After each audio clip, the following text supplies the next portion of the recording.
आगगाडीचा प्रवास करीत असताना एका प्राध्यापकाला आपल्या शेजारी एक अनाडी शेतकरी बसला असल्याचं आढळून आलं. स्वतःच्या ज्ञानाची घमंड बाळगणारा तो प्राध्यापक थोड्याच वेळात त्या अडाणी शेतकऱ्याची थट्टा करून आजूबाजूच्या बसलेल्या प्रवाशांची करमणूक करू लागला.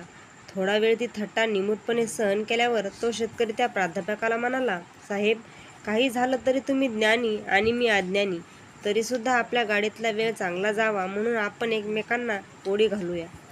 मी तुम्हाला फक्त 5 रुपये द्यायचे आणि जर तुम्ही हारलात तर तुम्ही मात्र मला 25 रुपये द्यायचे. आहे कबूल?" हे ऐकून तो प्राध्यापक आनंदला आणि अवतीभोवतीच्या सहप्रवाशांवर छाप मारायलाही सुसंधी आपल्याकडे आपणहून चालून आली आहे असा विचार करून त्या शेतकऱ्याला म्हणाला, "तुझी कल्पना मला मान्य आहे. पहिलं कोडं तू मला घाल."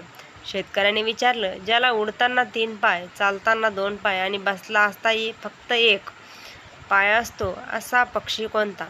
या कोड्याचं उत्तर देताना आल्यानं प्राध्यापक काहीसा ओशाळून म्हणाला, "बाबा रे, मी हारलो.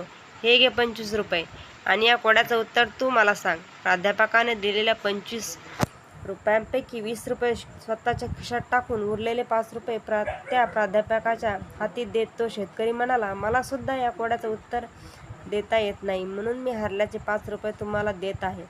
एक अडाणी शेतकऱ्याने हातोहात चुकवल्यामुळे फजिती पावलेला तो प्राध्यापक झटकून तिथून उठला व दुसऱ्या डब्यात गेला. तात्पर्य: ज्ञानाचा गर्व करू नये.